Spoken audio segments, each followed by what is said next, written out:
Well, the Minnesota House and Senate have only 3 more days to finalize a $52 billion state budget to avoid a possible state government shutdown come Thursday. Well, they've made some progress since the special session began last week, but they still have a long way to go before lawmakers can reach a deal on that budget. Minnesota Governor Walz signed 5 budget bills over the weekend, bringing the state closer to avoiding that partial government shutdown, including a health and human services bill and a higher education bill. ABC 6 News reporter Rachel Mills is here with us in studio tonight to show us the progress they've made and what still needs to happen. Rachel.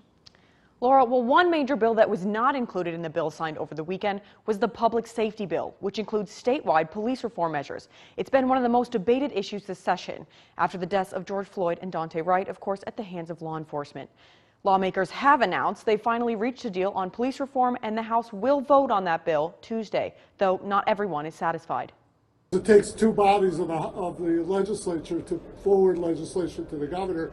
That's the mechanical answer, but it's a true answer in terms of we need to negotiate in good faith with one another. Lawmakers have reached an agreement on the police reform bill. Included in the measure are restrictions to no knock warrants and requiring 911 operators to refer calls to mental health crisis teams when possible. But Freeborn County Sheriff Freitag says none of the changes in the bill would actually significantly change policing in the state. Some of it, like I said, I don't think really has a bearing on at least law enforcement in Freeborn County. Maybe I can't speak for other agencies, but you know, the barred chokeholds has no effect. Body-worn cameras, we're already on board, good to go. Because the changes are small, those for police reform, like ACLU's Julia Decker, are disappointed with the agreement. In terms of the stuff that did make it in, you know, those were things that ultimately came down to compromise. And I think as we've seen with the legislature, you know, there are continue to take some steps, but from ACLU of Minnesota's perspective,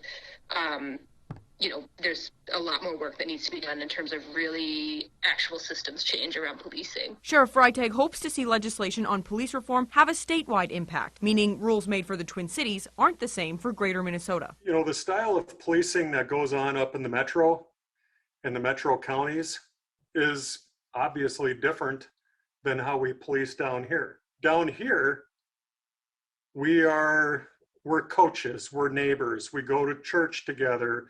We bump into each other when we're shopping. A perspective Decker shares as well. You're right. The conversation has sometimes felt like it's very focused on policing in, for instance, Minneapolis.